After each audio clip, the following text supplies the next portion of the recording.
ముందుగా prime 7 news channel వారికి నా ప్రత్యేక నమస్కారాలు. ఈ రోజున ఈ ప్రైమ్ 7 న్యూస్ ఛానల్ వారితో మాట్లాడటానికి ఇచ్చిన అవకాశం. నా పేరు తంగిరాల శేఖర్ బాబు. అనేక విషయాల మీద మనతో మాట్లాడటానికి మరి న్యాయవాది గారు కె. రాంబాబు గారు మన మధ్యలో ఉండటం, ఒక న్యాయవాది వృత్తి చేసుకుంటూ మరి ఈ సమాజంలో అణగారిన వర్గాలు, బలహీన వర్గాలు, ఎస్సీ, ఎస్టీ వారి యొక్క రైట్స్‌ని ప్రొటెక్ట్ చేయటానికి కౌన్సిల్ ఒకటి ఏర్పాటు చేశారు రాష్ట్రంలో. ఆ యొక్క AP SC, ST rights protection council general సెక్రటరీగా వారున్నారు. వారు మనతో మాట్లాడటం చాలా సంతోషకరం. వారు మన మధ్యకి రావటం సంతోషకరం. వారికి నమస్కారాలు తెలియజేస్తున్నాం. నమస్కారం. బాబు గారు, మీరు అనేక కార్యక్రమాలు చేస్తూ, మీరు అలుపెరగని పోరాటం చేస్తూ, ఈ యొక్క షెడ్యూల్ కులాలు, షెడ్యూల్ తెగల కోసం చేస్తున్నటువంటి కృషి అనేక వార్తల్లో విన్నాం, దినపత్రికల్లో, మరి అనేక ఛానల్స్‌లో చూస్తున్నాం. ఈ యొక్క విధానాన్ని మీరు ఎందుకు ఎంచుకున్నారు? నేను వాస్తవంగా షెడ్యూల్డ్ కులానికి చెందిన వ్యక్తిని. అయితే నా జాతి బిడ్డల కోసం నేను ఏదో ఒకటి చేయాలనే తపనతో నేను గత 25 సంవత్సరాల నుంచి మరి అలుపెరగని పోరాటం చేస్తున్నాను. నా జాతికి నేనేదో చేయాలి. మరి నా చేతనైన సహాయం చేయాలనే ఉద్దేశ్యంతో, నా జాతి మీద ఉన్న అభిమానంతో నేను ఈ విధంగా సేవా కార్యక్రమాలు చేద్దామనే ఆలోచనతో, ప్లస్ వాళ్ళ యొక్క రక్షణకి నా చేతనైన సహాయం చేద్దామనే ఆలోచనతో నేను ముందుకొచ్చానండి. మరి ఈ రోజున అనేక మంది సేవ చేయాలని, ఆయా బలహీన వర్గాల వారికి తన వంతు ఏదో చేయాలని, రాజ్యాంగం వారికి కల్పించిన హక్కులను కాపాడాలని ముందుకొస్తున్న క్రమంలో మీ యొక్క విద్యా విధానం, మీ కుటుంబ నేపథ్యం ఏంటో ఒకసారి తెలియాల్సి కోరుతూ. మా నాన్నగారు వాస్తవంగా ఇంతకుముందు గతంలో చెప్పులు కుట్టేవాడండి. నేను చదువుకునే రోజుల్లో చెప్పులు కుట్టేవాడు. ఆ తర్వాత వ్యవసాయం, కొద్ది చిన్నపాటి పొలం ఉండేది. ఒక 2 ఎకరాలు వ్యవసాయ నేపథ్యం కలిగిన కుటుంబం మాది. మా నాన్నగారు గతంలో మున్సిపల్ ట్రైనింగ్ కూడా చేశారు. ఆ తర్వాత జాబ్ వచ్చే టైంలో మున్సిపల్ తీసేసేసరికి మా నాన్నగారు మళ్ళీ వ్యవసాయానికి అంకితం అయిపోయి వృత్తిరీత్యా చెప్పులు కుట్టే వృత్తిని చానాళ్ళు కొనసాగించారండి. ఆ క్రమంలో నేను ఒక్కడినే కుమారుడిని కావటం వల్ల నన్ను చదివిచ్చారు. నేను ఎంఎస్సీ, బీఈడీ చేశాను. ఆ తర్వాత ఎల్ఎల్బీ చేశాను. తర్వాత ఎల్ఎల్ఎం కూడా చేశాను. న్యాయవాద వృత్తి 10 మందికి సేవ చేయాలనే ఉద్దేశ్యంతో మరి ఏదో రకంగా మన ఎస్సీ, ఎస్టీలని ప్రొటెక్ట్ చేయాలి. వాళ్ళకి ఏదో రకంగా మనం నేనున్నాను అని ఒక భరోసా ఇవ్వాలనే ఉద్దేశ్యంతో, ఆ కాన్సెప్ట్‌తో నేను అందరికి మన ఎస్సీలు ఎవరైతే ఉన్నారో వాళ్ళకి నేనున్నాననే భరోసా కల్పిస్తున్నానండి నేను. చాలా మంచి కార్యక్రమం చేపడుతున్నారు రాంబాబు గారు.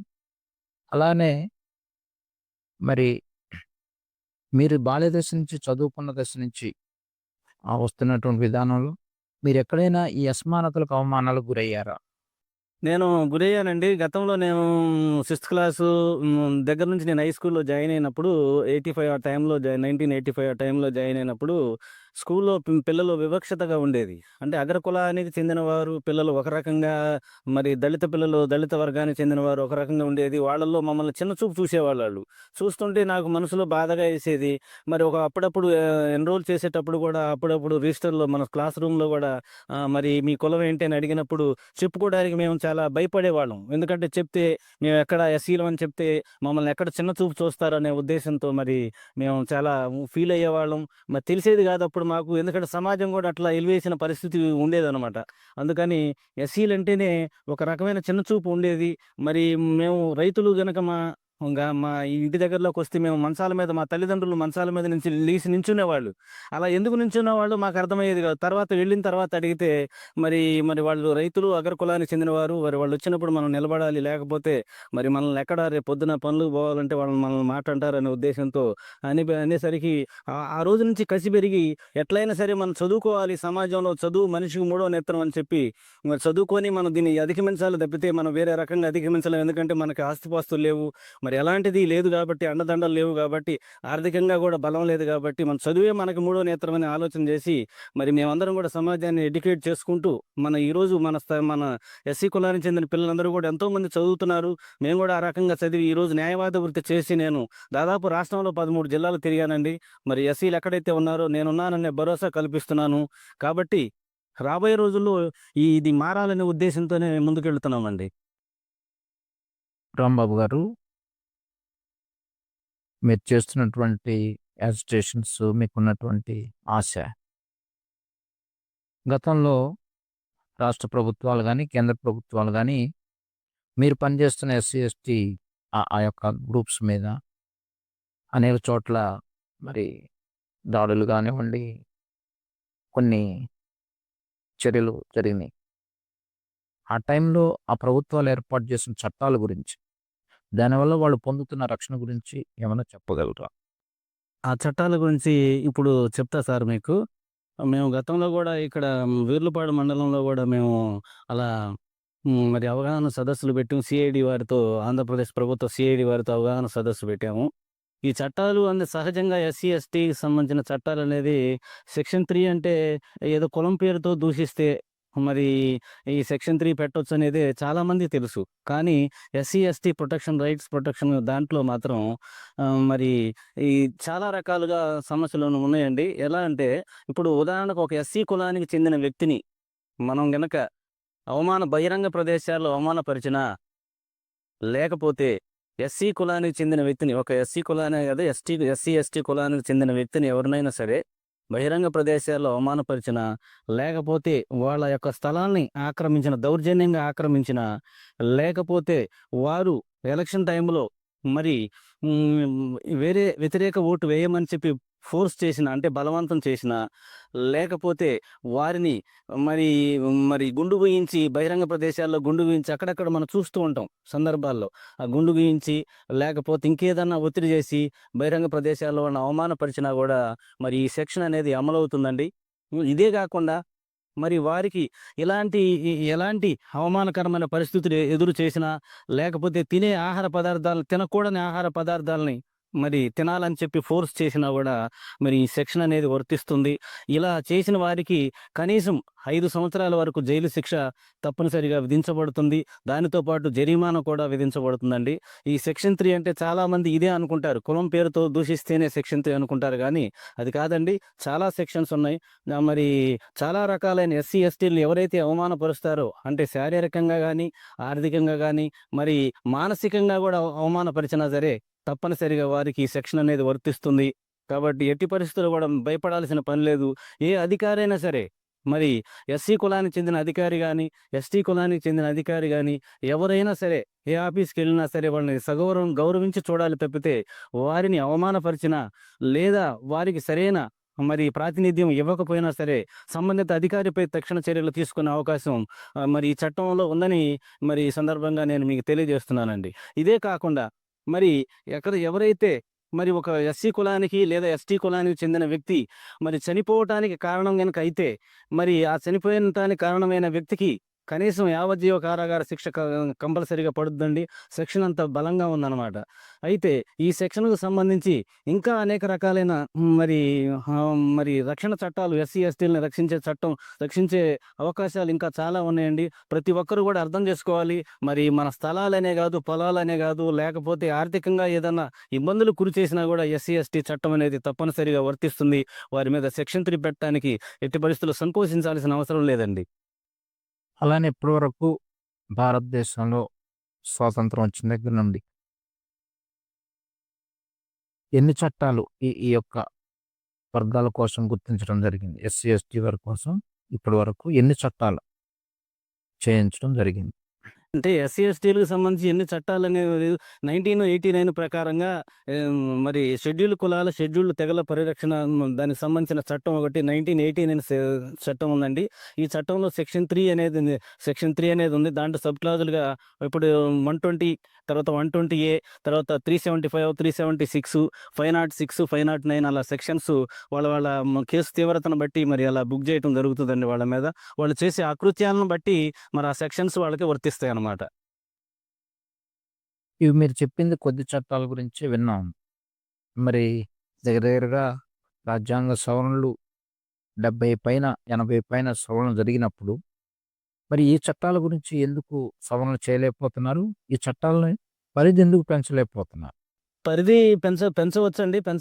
పెంచకపోవటం అనేదేం లేదు. కానీ అగ్ర కులాల వాళ్ళు మరి దీని మీద డామినేట్ చేయటం మూలంగా రాబోయే రోజుల్లో వాళ్ళకేదైనా ఇబ్బందులు ఎదురైతాయనే ఉద్దేశ్యంతో గూడా కొంత మరి ఇది వెనుకంజ వేసే పరిస్థితి ఉంది. కాబట్టి మనం ఎవరైతే మన ఎస్సీ, ఎస్టీ కులానికి చెందిన మరి ప్రజాప్రతినిధులు గానియండి, లేతే అధికారులు గానివ్వండి, లేకపోతే కుల సంఘాలు గాని ఇవన్నీ పెద్ద ఎత్తున మనం ఈ కార్యక్రమాలు జేసి మరి ఈ మార్పు చైతన్యాన్ని తీసుకొచ్చినట్లయితే మరి తప్పనిసరిగా మనం ఇంకా చట్టాన్ని అమెండ్‌మెంట్ చేయొచ్చు. ఇంకా కొత్త చట్టాలు తీసుకొచ్చి ఈ చట్టాన్ని ఇంకా రాబోయే రోజు ఎస్సీ, ఎస్టీకి ప్రొటెక్షన్‌కి సంబంధించిన మరి అనేక రకాలైన చట్టాలు తీసుకొచ్చి దీన్ని పకడ్బందీగా రాబోయే రోజుల్లో ముందుకు తీసుకెళ్ళడానికి అవకాశం ఉందండి.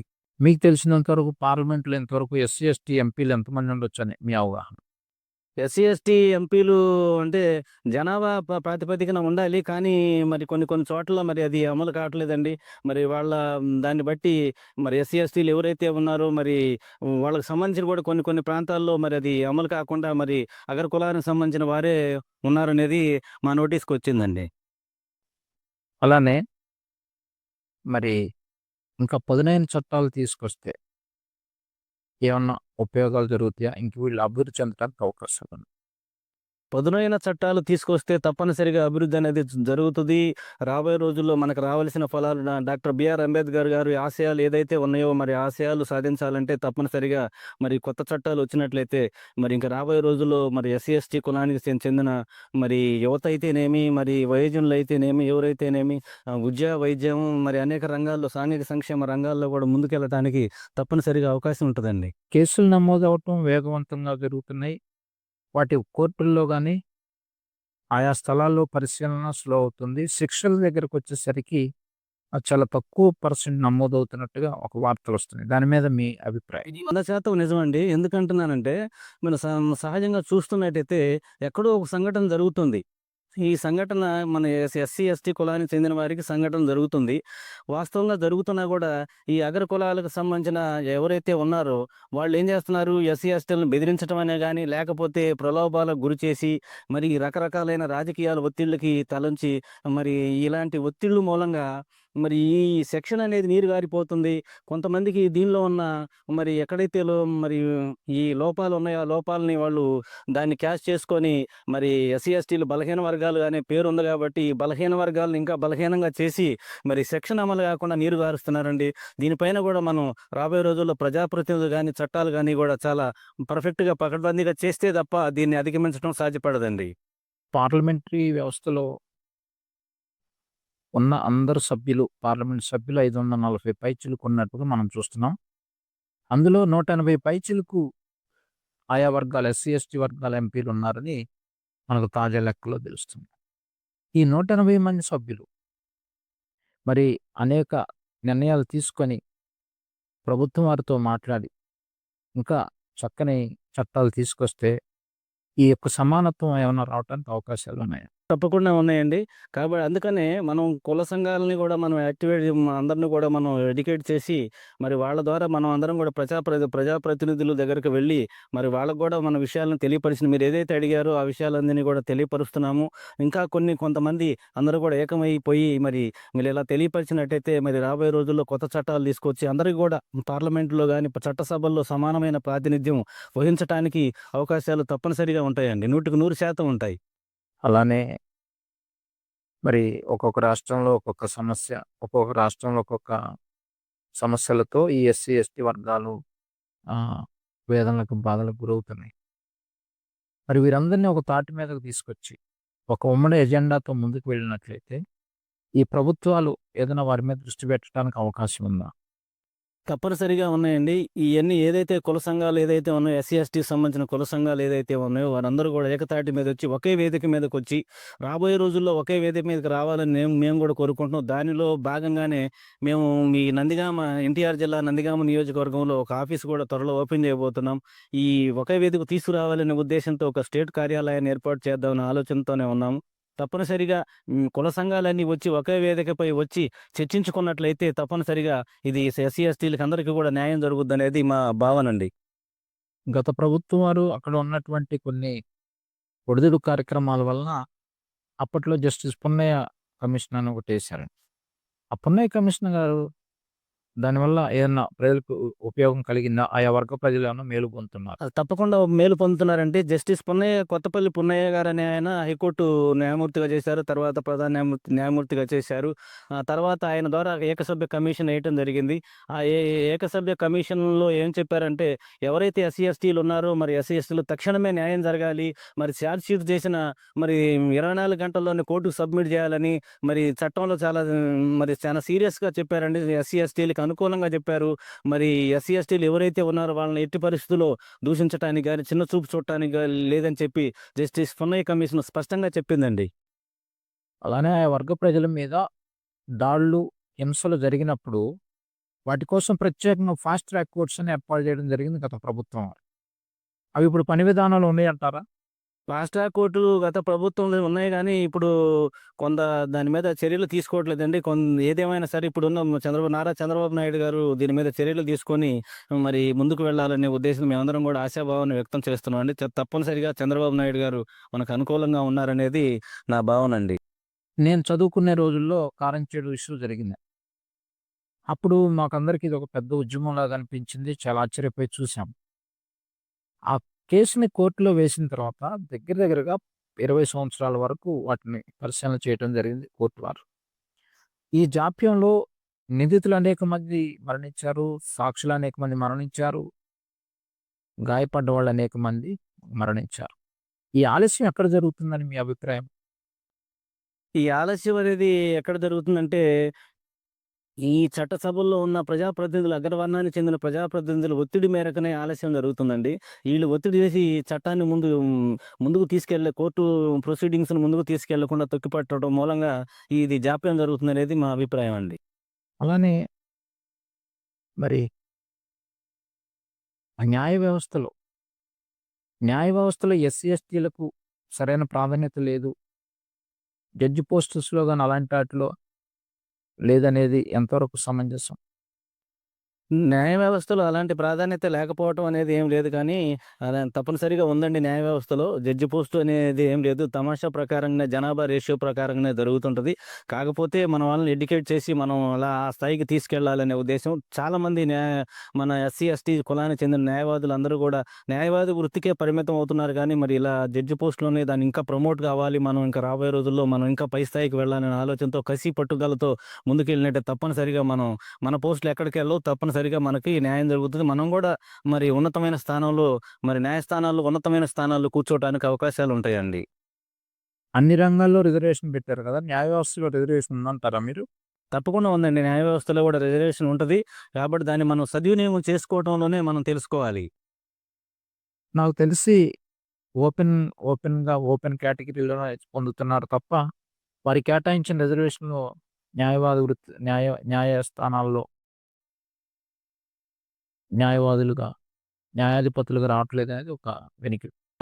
అలాంటి భావన ఉన్నా సరే మన చట్టసభల్లో మనం వాటి గురించి గూడా మనం ఫైట్ జేసి, మన ప్రజాప్రతినిధుల ద్వారా ముందుకెళ్ళి మన చట్టాన్ని ఒక అమెండ్‌మెంట్ తీసుకొచ్చి మన చట్టాన్ని మనం ఇంప్లిమెంట్ చేసుకునే అవకాశం ఉంది గాబట్టి, మనందరం గూడా ఈ ఎస్సీ, ఎస్టీలు ఎవరైతే ఉన్నారో వాళ్ళందరూ గూడా ఏకతాటి మీదొస్తే తప్పనిసరిగా మనం ఆ విషయం మీద గూడా దృష్టి పెట్టి, మరి మన ఎస్సీ, ఎస్టీలకు రావాల్సిన మరి రిజర్వేషన్ తమాషా ప్రకారంగా గూడా మన న్యాయస్థానాల్లో గూడా మనం పొందడానికి రాబోయే రోజుల్లో అవకాశం ఉందండి.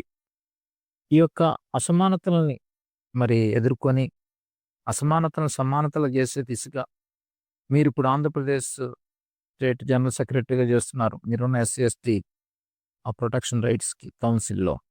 మీ యొక్క తీసుకోబోయే చర్యలు ఎలా ఉన్నాయంటారు? ఎక్కడైతే మరి మన ఎస్సీ, ఎస్టీలు ఆంధ్రప్రదేశ్ వ్యాప్తంగా ఉన్నారో, మేము చాలా జిల్లాలు తిరగటం జరిగింది. అలాగే మన ప్రత్యేకంగా ఎన్టీఆర్ జిల్లాని ఒక యూనిట్‌గా తీసుకొని, ఈ నందిగామ నియోజకవర్గంలో మరి ఎస్సీ, ఎస్టీకి సంబంధించిన ఒక ఆఫీస్‌ని కూడా ఓపెన్ చేసి, మరి రాబోయే రోజుల్లో వాళ్ళకి మరిన్ని సేవలు అందించాలనే ఉద్దేశ్యంతో ఫ్రీ లీగల్ ఎయిడ్ సెంటర్‌ని కూడా పెడుతున్నామండి. ఉచిత న్యాయ సలహా కేంద్రాన్ని కూడా పెట్టి, మరి దాని ద్వారా కూడా మరి సర్వీస్ చేద్దాం అనుకుంటున్న ఎస్సీ, ఎస్టీలని రైట్స్ వాళ్ళ అన్ని హక్కుల్ని కూడా వాళ్ళు ప్రొటెక్ట్ చేయాలనే ఉద్దేశంతో చేసుకుంటూనే ముందుకెళ్తున్నామండి. దానికి సంబంధించిన సర్వీస్ కూడా ఇద్దాం అనుకుంటున్నాం. ఇదే కాకుండా మరి ఒక ఎన్‌జీఓని కూడా స్థాపించి 2005లో కూడా షెపర్డ్ ఎన్‌జీఓని స్థాపించాము. అప్పటి నుంచి కూడా ఎన్నో సేవా కార్యక్రమాలు చేస్తూ వస్తున్నాము. కాబట్టి ఈ ట్రైనింగ్ సెంటర్‌లు గాని, లేకపోతే స్వయం ఉపాధి కల్పించడం కోసం, ఎస్సీ, ఎస్టీలకి స్వయం ఉపాధి కల్పించడం కోసం ముందుకెళ్లాలనే ఉద్దేశంతో నందిగామ నియోజకవర్గాన్ని ఒక యూనిట్‌గా తీసుకొని త్వరలోనే దాన్ని ప్రారంభిస్తున్నామని తెలియజేస్తున్నామండి. ఆంధ్రప్రదేశ్‌లో బలమైన జనాభా ఉన్నారు కాబట్టి మోస్ట్‌లీ నాకు తెలిసి నియర్లీ 20% ఉన్నారు. సో, దాని మీద మీరు ప్రత్యేక కార్యక్రమం తీసుకున్నందుకు చాలా ధన్యవాదాలు. అట్లనే మరి ఈ యొక్క ఎన్టీఆర్ జిల్లాలో కూడా మీరు విశిష్ట సేవలు చేస్తున్నందుకు మా యొక్క ప్రైమ్ 7 న్యూస్ ఛానల్ తరపున మీకు ధన్యవాదాలు తెలియజేస్తున్నామండి. అట్లనే మరి మీరు భవిష్యత్తులో రాబోయే కార్యక్రమాల గురించి కూడా చెప్పడం జరిగింది. అలానే మరి ఎస్టీలు అత్యధికంగా ఉన్న రాష్ట్రం ఏది? దాంట్లో ఏం చట్టాలు అమలవుతున్నాయి? ఎస్టీలు గూడా ఇదే చట్టాలండి. షెడ్యూల్ కులాలు, షెడ్యూల్ తెగలకు సంబంధించిన 1989 చట్ట ప్రకారంగానే దీంట్లో గూడా మన ఎస్సీలకి ఏదైతే వర్తిస్తాయో సేమ్ టు సేమ్ అలానే సెక్షన్స్ అయనే సేమ్ టు సేమ్ సెక్షన్స్, చట్టాలు సేమ్ ఒకే రకంగా ఉన్నాయి సార్ ఇవి.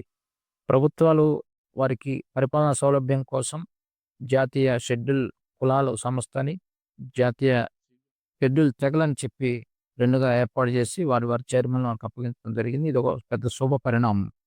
అట్లనే మరి ఆయా వర్గాల ప్రజలు మరి నిరంతరం మరి ప్రభుత్వ అవకాశాల కోసం ఎదురు చూడకుండా మరి వారి కాళ్ళ మీద వాళ్ళు నిలబడి స్వయంగా ఎదుగుదల అవ్వటానికి మీరేమైనా ప్రభుత్వానికి రికమెండేషన్స్ ఏమైనా చేయగలరా మీ సంస్థ నుంచి?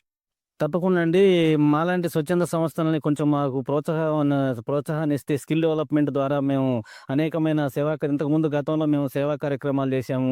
ఎలా అంటే ఫ్రీ కంప్యూటర్ ఎడ్యుకేషన్ అని, తర్వాత స్టిచ్చింగ్ సెంటర్స్ అని, బ్యూటీషియన్ కోర్సులని ఇలా రకరకాలైన ట్రైనింగ్ సెంటర్‌లు ఇచ్చి వాళ్ళకి ఎంతో కొంత సర్టిఫికేట్స్ ఇచ్చి ఉపాధి అవకాశాలు చూపిచ్చాము.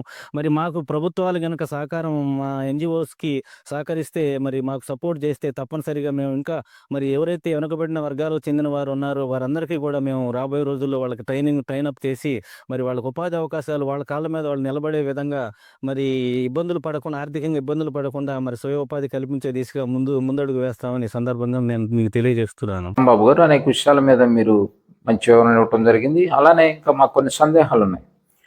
కేంద్ర ప్రభుత్వం వారు ఈ యొక్క ఎస్సీ, ఎస్టీల మీద తీసుకుంటున్న ప్రణాళికలు గానివ్వండి, వారి అభివృద్ధి కోసం తీసుకుంటున్న చర్యల గురించి మీరేం చెప్పగలరా? కేంద్ర ప్రభుత్వం వారు కూడా ఎస్సీ, ఎస్టీలకు సంబంధించి చాలా సానుకూలంగా స్పందిస్తున్నారండి. మరి నరేంద్ర మోడీ ప్రభుత్వం వచ్చిన తర్వాత కూడా మరి ఎస్సీ, ఎస్టీల మీద మరి పెద్ద ఎత్తున అవగాహన సదస్సులు పెట్టడం గానీ, పెద్ద ఎత్తున అవేర్‌నెస్ ప్రోగ్రామ్స్ తీసుకొచ్చారు. మన ఆంధ్రప్రదేశ్ ప్రభుత్వానికి కూడా వాళ్ళు మోరల్ సపోర్ట్‌గా ఉన్నారు. కాబట్టి రాబోయే రోజుల్లో మరి ఎస్సీ, ఎస్టీలకు సంబంధించిన చట్టాలకు సంబంధించిన అయితేనేమి, సంక్షేమ పథకాలైతేనేమి, అభివృద్ధి కార్యక్రమాలైతేనేమి మరి వారందరికీ కూడా మరి మోడీ ప్రభుత్వం చాలా అండగా ఉంటుందనేది మా ఆశాభావం అండి.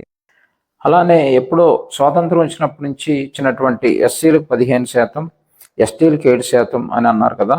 77 సంవత్సరాల తర్వాత కూడా అదే రిజర్వేషన్ సరిపోతుందని మీరు అనుకుంటున్నారా?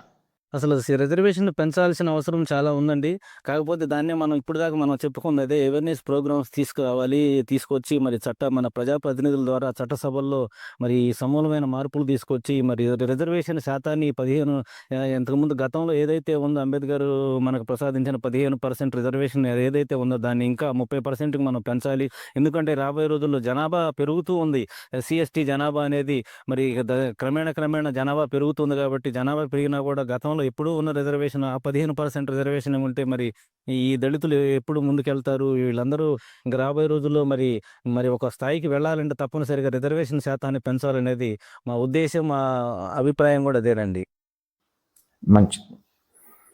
అలానే ఈ యొక్క రిజర్వేషన్స్‌ని అమలు చేయటంలో కేంద్ర ప్రభుత్వం వారు, రాష్ట్ర ప్రభుత్వం వారు తీసుకుంటున్న చర్యలు మీ దృష్టికి ఏమైనా వచ్చినాయా? రిజర్వేషన్ అమలు చేయటంలో కేంద్ర ప్రభుత్వాలు, రాష్ట్ర ప్రభుత్వాలు అమలు చేసే విషయం అయితే తమాషా ప్రకారంగానే అమలు చేస్తున్నాయి గానీ, ముఖ్యంగా ఆంధ్రప్రదేశ్‌లో మాత్రం శ్రీ నారా చంద్రబాబు నాయుడు గారు మాత్రం మనకి ఎస్సీలకి పరిరక్షణ కోసం, వాళ్ళ యొక్క ప్రొటెక్షన్‌కి చాలా అనుకూలంగా ఉన్నారండి అసల. ఆయన గతంలో గూడా మనకి చేశారు. ఇప్పుడు ప్రస్తుతం గూడా చేయటానికి సిద్ధంగా ఉన్నారు. ఆయన ప్రభుత్వం ఎప్పుడు గూడా ఎస్సీ, ఎస్టీలు వెన్నంటే ఉంటుందండి ఆయనది. కాబట్టి మరి ఈ యొక్క ఉద్యమాల్లో అనేక కోణాల్లో అనేక మంది అధికారులు, నాయకులు చొరవ వల్ల అనేక మంది ఎన్జిఓస్ వారి స్వచ్ఛంద కార్యక్రమాలు, సానుభూతి పరులు వీళ్ళందరి సహకారం వల్ల మరి ఈ రోజున కేంద్ర ప్రభుత్వాలు కానీ రాష్ట్ర ప్రభుత్వాలు కానీ వీరి మీద ప్రత్యేక దృష్టి పెట్టడం జరిగిందని నా వ్యక్తిగత అభిప్రాయం. అయితే ఇప్పుడు జరుగుతున్నటువంటి ఈ పరిస్థితుల్లో మరి ఇంకా ఇంకా ఏం చేస్తే బాగుంటుంది వీళ్ళ గురించి? ఎస్సీ, ఎస్టీలకు సంబంధించి కేంద్ర రాష్ట్ర ప్రభుత్వాలు మరి ఒక ప్రత్యేకమైన సెల్‌ని ఏర్పాటు చేయాలండి. ఎక్కడికక్కడ ఇప్పుడు ఉదాహరణకి మనకి ఏదైతే టోల్ ఫ్రీ నంబర్‌లు ఏర్పాటు చేశారో, మరి కొన్ని కొన్ని స్కీమ్స్‌కి మీరు చూడండి, సెంట్రల్ గవర్నమెంట్ స్కీమ్స్ గానీ, స్టేట్ గవర్నమెంట్ స్కీమ్స్ గానీ, మరి ఏదైతే ఉన్నాయో వాటికి కొన్ని అత్యవసర నంబర్‌లని కేటాయించి, ఆ నంబర్‌లకు ఫోన్ చేస్తే సత్వర న్యాయాన్ని వచ్చే విధంగా ఏర్పాటు చేశారు. అలాగే మన రాష్ట్రంలో గానీ, కేంద్రంలో గానీ మరి ఒక సెల్‌ని అనేది ఏర్పాటు చేయాలండి. ఏర్పాటు చేసి తక్షణమే ఎవరైతే ఎక్కడైతే ఏ సమస్యల్లో ఉన్నారో ఫోన్ చేస్తే వెంటనే స్పందించే విధంగా చట్టసభలు గానీ, లేకపోతే ప్రభుత్వం వారు గానీ స్పందించే విధంగా, న్యాయ వ్యవస్థ గానీ స్పందించే విధంగా వాళ్ళకొక ప్రత్యేకమైన సెల్‌ని ఏర్పాటు చేస్తే ఇందులో సామాన్యులకు కూడా అందుబాటులో ఉంటది. ఈ షెడ్యూల్ కులాలు, షెడ్యూల్ తెగలనేవాళ్ళు మరి కొంతమంది నిరక్షరాస్యులు కూడా ఉన్నారు కాబట్టి వాళ్ళందరికీ కూడా సహాయకారిగా ఉంటుందనేది మా ఉద్దేశం. కాబట్టి తక్షణమే ప్రభుత్వాలు స్పందించి వీరికి ప్రత్యేకమైన సెల్‌ని ఏర్పాటు చేయాలి. గ్రామ స్థాయి నుంచి ఒక సెల్‌ని ఏర్పాటు చేస్తే తప్పనిసరిగా వీళ్ళందరికీ కూడా న్యాయం జరుగుతుందనేది నా అభిప్రాయం అండి. అలానే మీ యొక్క తీసుకుంటున్న ఉద్యమాల్లో మీరు నడుస్తున్నటువంటి యొక్క క్రమంలో అనేకమైనటువంటి మార్పులకు చోటు చేసుకుంటూ మరి ముందుకెళ్తున్నారు. ఈ మధ్య రాష్ట్ర ప్రభుత్వం వారు ఆ యొక్క ఎస్సీల్లో వర్గీకరణ అంశం చేపట్టడం జరిగింది. దీనికి కేంద్ర ప్రభుత్వం వారు 30 సంవత్సరాల తర్వాత కోర్టు ద్వారా ఒక అనుమతి ఏర్పాటు చేయడం జరిగింది. దాని మీద మీ అభిప్రాయం ఏంటి? వర్గీకరణ విషయంలో గతంలో మరి మరి ఆంధ్రప్రదేశ్‌లో నారా చంద్రబాబు నాయుడు ఉమ్మడి ఆంధ్రప్రదేశ్‌గా ఉన్నప్పుడు విభజించడం జరిగింది. దాని మూలంగానే 25 లక్షల ఉద్యోగాలు ఎస్సీలు ఎవరైతే ఉపకులాలు ఎస్సీ, ఎస్టీకి సంబంధించిన ఉపకులాలు ఏదైతే 29 ఉపకులాలు ఉన్నాయో, ఉపకులాలు అందరూ కూడా లబ్ధి పొందడం జరిగింది.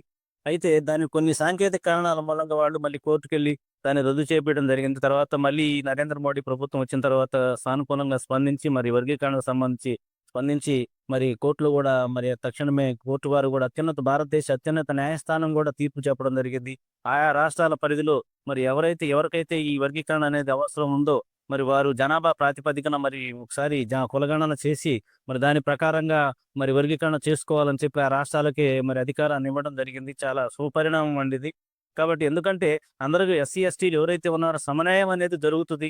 మరి ఈ ఉపకులాలు ఏదైతే ఉన్నాయో ఉపకులాలందరికి కూడా సమన్యాయం జరుగుతుంది కాబట్టి మంచిగా ఈ విషయం మీద మరి ఆంధ్రప్రదేశ్ ప్రభుత్వం మరి ఇప్పుడు ప్రస్తుతం ఆంధ్రప్రదేశ్‌లో గూడా మరి నారా చంద్రబాబు నాయుడు గారు అధికారంలో ఉన్నారు కాబట్టి మరి ఆంధ్రప్రదేశ్‌లో తప్పనిసరిగా మరి ఈ వర్గీకరణ విషయంలో సానుకూలంగా ఉన్నారు కాబట్టి ఇదందరికీ కూడా న్యాయం జరగాలనే ఉద్దేశంతోనే వర్గీకరణ అవసరం అనేది నా అభిప్రాయం అండి. గతంలో పూర్తి చేసినట్టుగా ఉద్యోగ అవకాశాలు కానీ ఏదైనా కానీ ఈ ఎస్సీ ఎస్టీ వర్గాల్లో గత కొన్ని సంవత్సరాల నుంచి ఆ నియామకాలు జరగట్లేదు అనేది ఒక అపోహ ఉంది. అది అపోహ అంటారా, నిజమంటారా? నియామకాలు జరగట్లేదనేది కొంతవరకు కొన్ని కొన్ని ప్రాంతాల్లో అయితే అపోహగానే ఉందండి. కొన్ని కొన్ని ప్రాంతాల్లో నిజంగానే జరగట్లేదు. కాబట్టి ఎక్కడైతే ఈ పోస్టులు ఏమైనా ఉన్నాయో వాటిని బ్యాక్‌లాగ్‌లో ఉంచకుండా వాటిని మరి ఓపెన్ కేటగిరీలో పెట్టి మరి ఆ పోస్టులు ఫిల్ చేస్తున్నారు. ఇది ఏమాత్రం కరెక్ట్ కాదండి. ఇది తీవ్రంగా నష్టం జరుగుతుంది. ఎస్సీ, ఎస్టీలు ఎవరైతే ఉన్నారో వాళ్ళకి తీవ్రంగా నష్టం జరుగుతుంది కాబట్టి మరి అధికారులు, ప్రజాప్రతినిధులు అందరూ కూడా స్పందించి దీని మీద తక్షణమే చర్యలు తీసుకోవాలని మేము ఈ సందర్భంగా తెలియజేస్తున్నామండి. ప్రతి పోస్టుల్ని ఎస్సీ ఎస్టీ వాళ్ళ పోస్టులు ప్రతి ఒక్కటి కూడా శాశ్వత ప్రాతిపదికన పర్మనెంట్ పోస్టులుగా కాకుండా ప్రతి ఒక్కదాన్ని కాంట్రాక్ట్ బేసిస్ గాను, డైలీ వేజెస్ గాను, మరి ఇంకా రకరకాల పోస్టులుగా కన్వర్ట్ చేస్తున్నారు కదా. మరి ఆ వర్గాల ప్రజలు, నాయకులు, అధికారులు ఏం చేస్తున్నట్టు? ఆ వర్గాల ప్రజలు, నాయకులు ఏం చేస్తున్నారంటే వీళ్ళు ఇప్పుడు అదే పర్మనెంట్ పోస్ట్ తీస్తే లక్షల రూపాయల జీతాలియ్యాలి. ఈ కాంట్రాక్ట్, ఔట్ సోర్సింగ్ ఏదైతే ఉన్నాయో వాళ్ళకి ఒక వ్యక్తిని నియామకం జరిపిన తర్వాత మరి అతనికి రూ. 1,00,000 జీతం ఇస్తే అదే కాంట్రాక్ట్ లేదా ఔట్ సోర్సింగ్ మీద 10 మందిని నియమించుకోవచ్చని మ్యాన్ పవర్ పెంచాలనే ఉద్దేశంతో ప్రభుత్వాలైతే చూస్తున్నాయి గానీ ఇప్పుడున్న పరిస్థితిలో మరి మరి జీవన విధానం సాగించాలంటే మరి 10,000, 15,000, 20,000 ఇస్తే బ్రతకలేని పరిస్థితి. కాబట్టి అధికారులు కూడా, ప్రభుత్వం వారు కూడా తక్షణమే స్పందించి మరి ఔట్‌సోర్సింగు మరి మరి కాంట్రాక్టు నియామకాలన్నీ కూడా మరి శాశ్వత ప్రాతిపదికన తీసుకొని వాళ్ళందరికీ కూడా సమన్వయం చేసి వాళ్ళందరిని కూడా పర్మనెంట్ చేయాలనేది మా ఉద్దేశం అండి. దానికి సంబంధించి వారి చట్టాలు వారికి ఏం ఉపయోగపడట్లేదంటారా? చట్టాలు ఉన్నాయి గానీ, మరి వాళ్ళు ప్రభుత్వాలు దాని మీద చర్యలు తీసుకోవట్లేదండి. అదేమంటే ఆర్థికంగా మరి ఇబ్బందులున్నాయని చెప్పి ఎప్పటికప్పుడు సమర్థించుకుంటూ వెళ్తున్నాయి. కాబట్టి తక్షణమే అధికారులందరూ కూడా దీనికి సంబంధించి కూడా యూనియన్‌లు ఏర్పాటు చేయడం జరిగింది. వాళ్ళు కూడా మరి ధర్నా చేస్తున్నారు. మరి వారు కూడా వాళ్ళ హక్కులను కావాలని చెప్పి ఈ ఔట్‌సోర్సింగ్ ఉద్యోగులందరూ కూడా పోరాటం చేస్తున్నారు. కాబట్టి వాళ్ళ పోరాటం తప్పనిసరిగా విజయం సాధిస్తుందనేది మా అభిప్రాయం అండి. అదే క్రమంలో మరి మీరుంటున్నటువంటి నియోజకవర్గం నందిగామ నియోజకవర్గం కాబట్టి ప్రస్తుతం మరి గత కొన్ని సంవత్సరాల నుంచి షెడ్యూల్ కులాల శాసనసభ్యులుగా కొనసాగుతున్నారు. ప్రస్తుతం ఉన్న శాసనసభ్యుల వారు మరి వీళ్ళ అభివృద్ధి కోసమే తీసుకుంటున్న చర్యల్లో మీరేమని మీ అభిప్రాయాన్ని వ్యక్తం చేస్తారు? చాలా అద్భుతంగా ఉందండి ఇది. మా మా నియోజకవర్గంలో సి రి రిజర్వ్డ్ నియోజకవర్గం అండి. నందిగామ నియోజకవర్గం అది. ఈ పశ్చిమ కృష్ణాలోనే. ఈ నియోజకవర్గంలో గతంలో తంగిరాల ప్రభాకర్‌రావు గారు మరి ఎప్పుడైతే రిజర్వేషన్ వచ్చిందో అప్పటి నుంచి తంగిరాల ప్రభాకర్‌రావు గారు చేశారు. తర్వాత వారి కుమార్తె తంగిరాల సౌమ్య వారి మరణానంతరం వారి కుమార్తె తంగిరాల సౌమ్య గారు కూడా మరి ఇప్పుడు రెండో దఫా మరి ఎమ్మెల్యేగా కొనసాగుతున్నారు.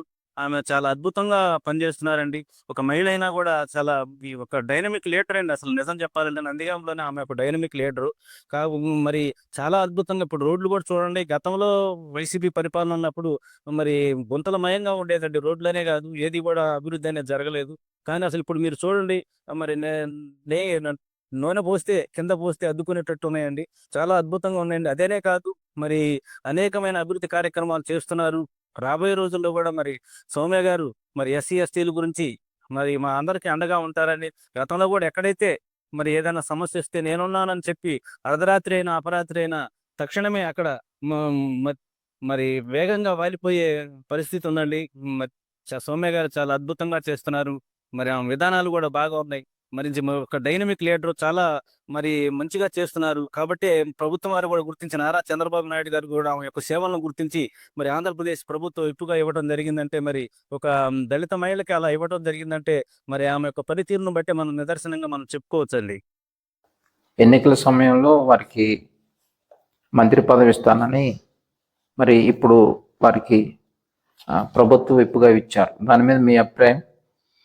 మంత్రి పదవి ఇవ్వాలని చెప్పి మేము గతంలో గూడా స్టేట్‌మెంట్లు ఇచ్చాము. తర్వాత మీడియాలో గూడా మేము చేశాము. తర్వాత మా ఈ సంఘాల నుంచి కూడా వినతులు గూడా స్వయంగా వెళ్లి ఇవ్వటం కూడా జరిగిందండి నారా చంద్రబాబు నాయుడుకి. తప్పనిసరిగా మా సౌమ్య గారికి మరి మంత్రి పదవి ఎట్టి పరిస్థితుల్లో ఇవ్వాలండి. ఒక ప్రభుత్వం ఇప్పించినంత మాత్రాన సరిపోదండి. ఎందుకంటే మా దళితులు ఎక్కువగా ఈ పశ్చిమ కృష్ణ అనే గాదు మన ఆంధ్రప్రదేశ్ వ్యాప్తంగా గూడా దళితులందరికీ న్యాయం చేయాలంటే దళితుల బాధలేంటో ఆమెకు తెలుసు. ఎందుకంటే మరి దళిత కుటుంబం నుంచి వచ్చిన మహిళ గాబట్టి మరి దళితులు ఎదుర్కొంటున్న సమస్యలు గాని, ఈ సమాజంలో దళితులు ఏ స్థాయిలో ఉన్నారు, వాళ్ళని ఎలా ఆదుకోవాలనే ఉద్దేశంతో మరి ఆమెకు పూర్తి అవగాహన ఉంది. దళితుల మీద, ఎస్సీ, ఎస్టీల మీద పూర్తి అవగాహన ఉంది గాబట్టి తప్పనిసరిగా మరి మా దళితుల తరపున మరి మా షెడ్యూల్ తెగల తరపున ఆమెకి తప్పనిసరిగా క్యాబినెట్‌లో మరి ఆమెకి ప్రాతినిధ్యం సరైన స్థానాన్ని కల్పించాలని మరి ఈ సందర్భంగా మేము నారా చంద్రబాబు నాయుడు గారిని విన్నవించుకుంటున్నామండి. వారు తెలుగుదేశం ప్రభుత్వం అధికారంలోకి వచ్చింది. వారు శాసనసభ్యులుగా అయ్యి కొన్ని నెలలు గడిచిపోయింది. ఈ గడిచిపోయిన కొద్ది నెలల్లో వారు నియోజకవర్గానికి చేసినటువంటి సేవలు మీరేమన్నా గుర్తించగలిగారా? చెప్పగలరా?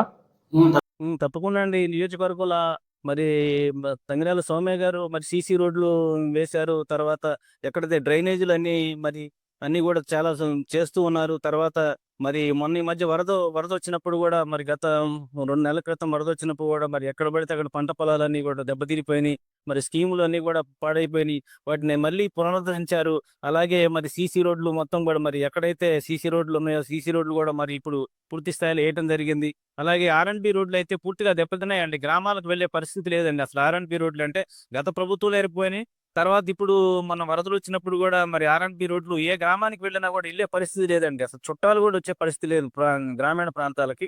అలాంటి సందర్భంలో తంగిరాల సౌమ్య గారు వెంటనే స్టెప్ తీసుకొని సంక్రాంతి టైం కల్లా పూర్తి స్థాయిలో మరి పూర్తిగా మరి రిపేర్ చేయడం జరిగింది. అసలు ఇప్పుడు చక్కగా ఉన్నాయండి రోడ్లు. ప్రశాంతంగా వెళ్ళటానికి అవకాశం ఉంది. ఏ గ్రామానికి వెళ్ళినా గూడా ప్రజలందరూ గూడా సంతోషాన్ని వ్యక్తం చేస్తున్నారండి. వారికి ఇంకా ఎక్కువ సమయం ఉంది. దగ్గర దగ్గరగా 4 సంవత్సరాల పైన ఉంది కాబట్టి, ఈ 4 సంవత్సరాల్లో మీ నియోజకవర్గాన్ని ఏమేం కార్యాలయాలు, రాష్ట్రానికి సంబంధించిన కార్యాలయాలు, జిల్లా స్థాయికి సంబంధించిన కార్యాలయాలు ఏం చేసి తీసుకొస్తే బావుంటదని మీరు వారి నుంచి ఆశిస్తున్నారు? 100 పడకలు మేడం గారు మరి సౌమ్య గారు వచ్చిన తర్వాత 100 పడకల ఆసుపత్రి తీసుకొచ్చారండి. మొన్ననే మన మన సత్యకుమార్ యాదవ్ గారు కూడా వచ్చి ఇది మన ఆరోగ్య శాఖ మంత్రి వచ్చి మొన్న ప్రకటన చేశారు. దానికి సంబంధించినయన్నీ వచ్చినియి. అలాగే ఆర్‌డీఓ ఆఫీస్ కూడా వచ్చింది. రాబోయే రోజుల్లో ఇంకా మరి జిల్లా ఎందుకంటే ఈ ఎన్టీఆర్ జిల్లా అనేది ఒక పేరున్న జిల్లా అండి ఇది. మరి ఈ జిల్లాకు సంబంధించిన ఇంకా కొన్ని పరిశ్రమలు గాని, మరి సినీ ఇండస్ట్రీ కూడా మరి మన ఈ మన గొల్లపూడి నుంచి మరి ఈ ప్రాంతంలో కంచిచర్ల, నందిగామ ప్రాంతానికి కూడా వస్తే బాగుంటది. ఏరియా చాలా అనుకూలంగా ఉంటదండి. ఇండస్ట్రీ రావాలనేది మేము ఈ సందర్భంగా తెలియజేస్తున్నాం. అలాగే ఎస్సీ, ఎస్టీలకు సంబంధించి కూడా మరి ఏదైతే మరి వాళ్ళకి ఒక ప్రత్యేకమైన ఆఫీసు, వాళ్ళకి సంబంధించిన ఒక కమిటీ హాల్ లాంటిది ఏదైనా ఎస్సీ, ఎస్టీలకు సంబంధించింది ఉండాలని. అలాగే మన నందిగామ నియోజకవర్గంలో న్యాయవాదులున్నారు. ఎస్సీ, ఎస్టీకి సంబంధించిన న్యాయవాదులున్నారు. మరి వారందరికీ కూడా మరి ఇళ్ల స్థలాలు మరి ఫ్రీగా చెయ్యాలనే ఉద్దేశంతో గతంలో ఏర్పాటు చేయడం జరిగిందండి. మరి మేడం గారికి కూడా వినతి పత్రం ఇచ్చారు. కాబట్టి మరి న్యాయవాదులందరికీ కూడా ఉచితంగా ఇళ్ల స్థలాలు ఇస్తే బాగుంటుందనేది, ఎస్సీ, ఎస్టీ న్యాయవాదులకు ఇస్తే బాగుంటుందనేది మా అభిప్రాయం అండి. బాబు గారు, మీరు రాబోయే రోజుల్లో అనేకమైనటువంటి ఉన్నత పదవులు అధిరోహిస్తూ ఆయా వర్గాల కోసం మీరు ఇంకా కొత్తవి నూతన పద్ధతుల్లో ముందుకెళుతూ కార్యాచరణ ప్రణాళికలు తయారు చేసుకొని అటు ప్రభుత్వం వైపు, ఇటు స్వచ్ఛంద సేవా సంస్థలను కూడగట్టుకొని మరియు ఈ యొక్క ఎస్సీ, ఎస్టీ తెగలకున్నటువంటి రైట్స్ని ప్రొటెక్ట్ చేసుకుంటూ నూతన చట్టాలు తీసుకొస్తూ మరి అచంచల విశ్వాసంతో ముందుకెళ్ళాలని కోరుకుంటూ, మీరు మా యొక్క స్టూడియోకి వచ్చి మా న్యూస్ ఛానల్లో మీ అభిప్రాయాలను తెలియజేసినందుకు మీకు ప్రత్యేక ధన్యవాదాలు తెలియజేస్తున్నాము.